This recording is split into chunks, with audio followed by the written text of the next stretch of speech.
of the first issues that any space game has to deal with is the problem of scale. You're in a universe that is far too large to be a proper playing field, but you still want to allow the players to move around freely and enjoy the space. This isn't an issue that is unique to space itself. It exists with many role-playing games. The general issue is that the area of activity is very small, but the area leading to it is very large. So something has to be done with all that wasted area. Now, in the case of a sword and sorcery setting, what generally happens is the problem is ignored. They cut the map to fit the game, and all the space in between is just connecting portals. Go through a door, cross a mile of territory, appear in another door. Even when you have to deal with the problem of an existing map that's starting to get so large that it's slowing down travel, they develop fast travel systems. Gates, portals, teleportation crystals, whatever it takes to speed you from where the town is to where the activity is. Now, it's important to keep in mind why they're doing this and why this is necessary. In those games, you have leveling systems, and distance from the town is used as a way of marking progression. So the deeper into the forest you go, the stronger the enemies get. But that of course means that as you level up, there's a lot of force that's no longer necessary. So the fast travel system becomes a way of getting away from the useless content and to the meaningful part of the story. Star Citizen is of course very different because there's no leveling system.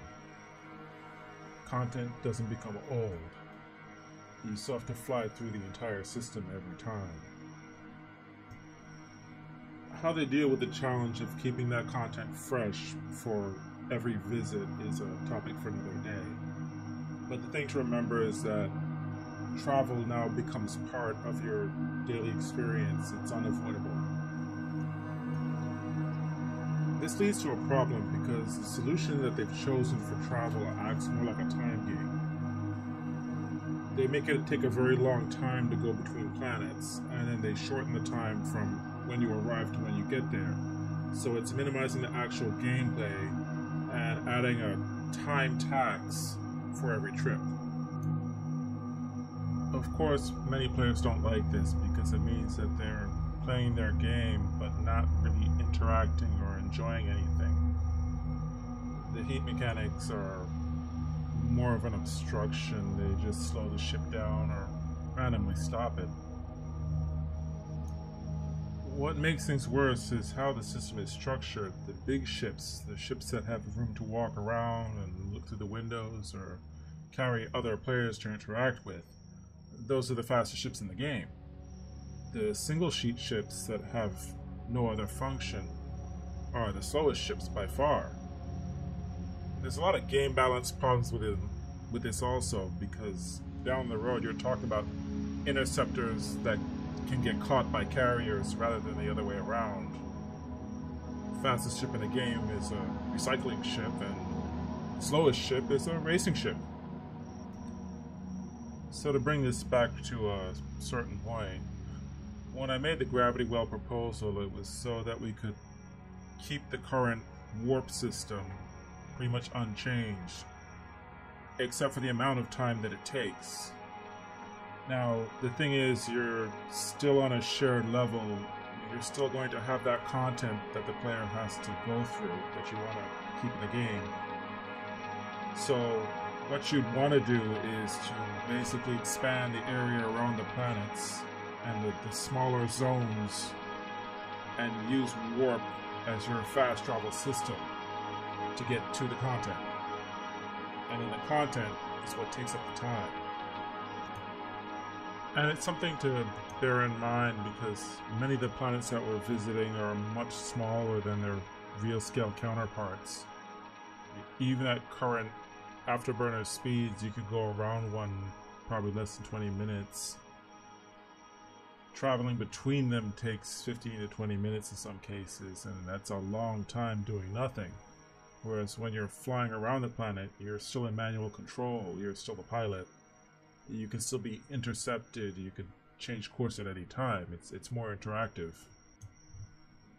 So the level design itself would have to change in a way that you're putting the content around planets or in smaller zones, asteroid fields, nebula, floating junkyards, whatever you're gonna put there. And then you're using the fast travel mechanic, the quantum warp, to cut out the vast distance that you need to still maintain the scale of your area. Once you've restructured the system in this way and adjusted your afterburner speeds and your quantum warp speeds, the result is going to be a much more interactive setting. Not as much frustration with warp, not as much concern for how long it takes to get somewhere, because you're always playing from when you take off to when you arrive. The warp doesn't dominate the experience. And in the end, it would still take a long time because you're crossing through the zones at a different pace. So the overall flow of the economy doesn't change that drastically.